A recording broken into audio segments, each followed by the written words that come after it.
ঈদ বা কোনো উৎসব আসলে কি আমরা হুন্ডি বা বিকাশের কাছে জিম্মি হয়ে যাই, সিন্ডিকেটের কাছে? আসসালামু আলাইকুম বন্ধুরা, সবাইকে আরও একটি নতুন ভিডিওতে শুভেচ্ছা, অভিনন্দন ও ভালোবাসা। প্রিয় বন্ধুরা, এই ভিডিওতে আপনাদের জন্য রয়েছে, আমরা যখনই বাংলাদেশে কোনো উৎসবমুখী হয় পরিবেশ, কিংবা ঈদ, যেমন রোজার ঈদ বলেন, কোরবান ঈদ বলেন, দুটি ঈদ আসলেই আমরা মনে হয় কিছু কিছু সিন্ডিকেটের কাছে জিম্মি হয়ে যায়। যেমনটি এই মুহূর্তে আপনি হুন্ডিতে টাকা পাঠাতে গেলে তারা বর্তমানে গত এক সপ্তাহে যে রেট ছিল তার থেকে 2 টাকা 3 টাকা রেট কমিয়ে দিয়েছে। কী কারণে জানেন? এটি হচ্ছে কিছু কিছু সিন্ডিকেটের চাল। এই মুহূর্তে আপনি ব্যাংকে টাকা পাঠালে পাচ্ছেন এত টাকা করে, অথচ আপনি যদি সেই টাকাটি পাঠাতে চান বিকাশের মাধ্যমে, যে রেট বেশি, কিংবা আমাদের বাংলাদেশের সরকারের সঙ্গে, কিংবা অন্য অন্য অনেক কিছুর কারণে হয়তো আমরা অনেকে টাকাগুলো পাঠাতে চাই, বিশেষ করে হুন্ডিতে সাথে সাথে টাকাটি পাবে বলে। কিন্তু এই মুহূর্তে হুন্ডি কিংবা বিকাশ তারা কি করছে?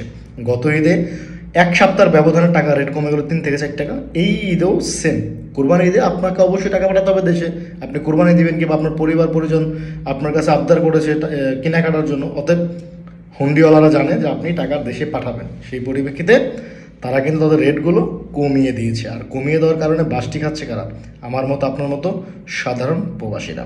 তো প্রিয় প্রবাসী বন্ধুরা, আপনাদেরকে অনুরোধ করবো, এক জায়গা থেকে 2 জায়গা, 3 জায়গা থেকে 5 জায়গায় দেখে শুনে এই মুহূর্তে টাকা বাংলাদেশে সেন্ড করবেন। আর আমি মনে করি ঈদ উৎসবের সময় হুন্ডির মাধ্যমে টাকা না পাঠানোই বেটার। আবার আপনাদেরকে সাজেস্ট করে ব্যাংকে পাঠান। ব্যাংকে পাঠানোর কথা বললে আপনারা আবার বলবেন সরকারের দালালি করি, এদিক বললো দোষ, ওদিক বললো দোষ, কোন দিকে বলবো? তারপরও বলতে হয়। দেখেন ভাই, আপনার টাকা আপনি পাঠাবেন, যেখান থেকে খুশি সেখান থেকে পাঠাবেন, যে মাধ্যমে ভালো লাগে সেই মাধ্যমে পাঠাবেন।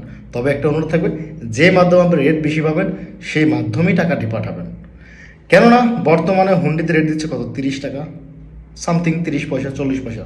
ব্যাংকে পাঠালো 30 টাকা, কিংবা 30 টাকা 60 পয়সা, 70 পয়সাও পাচ্ছেন। তো বাকিটা আপনার পয়সা, আপনার টাকা, আপনি যেই মাধ্যমে ভালো লাগে সেই মাধ্যমেই পাঠাবেন। তবে আমার একটি দুঃখ, গত 3-4 দিন আগে আমাদের একজন সংসদ সদস্য, যিনি সংসদে দাঁড়িয়ে বিভিন্ন প্রকার কথাবার্তা বলেছিলেন প্রবাসীদেরকে নিয়ে, বাংলাদেশে রেমিডেন্স পাঠানো নিয়ে, কিংবা পাসপোর্টে নো এন্ট্রি ভিসার কথা নিয়ে অনেকগুলো কথা বলেছে। তাকে ইনশাল্লাহ ধুলাই দিব খুব দ্রুত সময়ের মধ্যে, নেক্সট একটি ভিডিওতে, এবং প্রতিবাদমূলক একটি ভিডিও দিব ইনশাল্লাহ। সব কিছু আগে বিশ্লেষণ করে সঠিক তথ্য জেনে শুনে কী কারণে কী আসে বিষয়। শুধু টিকটকে কিংবা অন্য অন্য প্ল্যাটফর্মে শর্ট একটুখানি শুনলেই হবে না, এবং সময়ের একটি ব্যাপার স্যাপার আছে। আপনারা সকলে জানেন যে আমি একটু অসুস্থ। তো যাক, প্রিয় প্রবাসী বন্ধুরা, এই ভিডিওতে এই বার্তাটুকু আপনাদের কাছে দিতে চাইলাম যে আমরা মনে হয় ঈদ কিংবা উৎসব আসলে আমরা সিন্ডিকেটের কাছে জিম্মি হয়ে যাই। এটি কেন? এটি কী কারণে?